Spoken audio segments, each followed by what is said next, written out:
Se concentrer, service constant.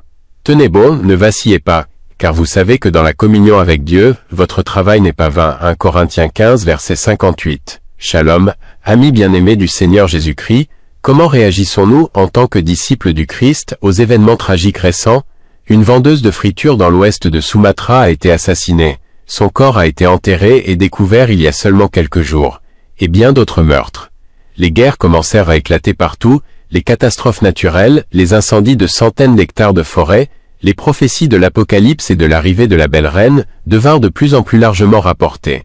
Nous pouvons répondre avec un regard spirituel fixé sur Jésus, la reine juste, louons-le et adorons-le, et sa paix pénétrera sûrement dans nos cœurs troublés par l'état de ce monde. S'il vous plaît, Monsieur Christian Suarto d'Internet Solutions 1 Sol, se joint à nous pour le féliciter, mes yeux sont sur toi. Toute ma vie je m'abandonne à toi, guide-moi pour suivre ton plan. Pour étendre ton royaume, je veux suivre ta volonté, ô Père. Je veux toujours te plaire. Souvenez-vous d'un cœur ferme, je me souviens d'un article que j'ai lu un jour. Abraham Davenport peut nous donner une leçon de fermeté. Le 19 mai 1780, un mystérieux phénomène naturel se produit. Une épaisse obscurité, peut-être causée par la fumée des feux de forêt et un épais brouillard, recouvrait toute la région de la Nouvelle-Angleterre. Beaucoup de gens ont peur et pensent que c'est la fin du monde. Ce jour-là, à midi, le Parlement du Connecticut était en session et de nombreux législateurs ont demandé que la session soit reportée.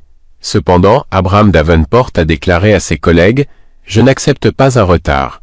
Le jour du jugement dernier est peut-être arrivé ou non.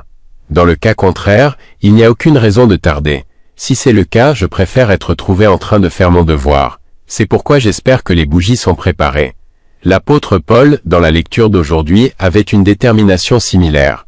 Même s'il a dû éprouver de grandes difficultés et résistances, et qu'il a entendu de mauvaises nouvelles sur ce qu'il allait vivre, il est resté déterminé à terminer son ministère avec joie. Acte 20, verset 24. Avec une confiance apaisante en Christ, restons fermes à le servir à tout moment. Amen. L'inspiration d'aujourd'hui. Pour survivre aux tempêtes de la vie, soyez ancrés par le roc ferme Jésus-Christ.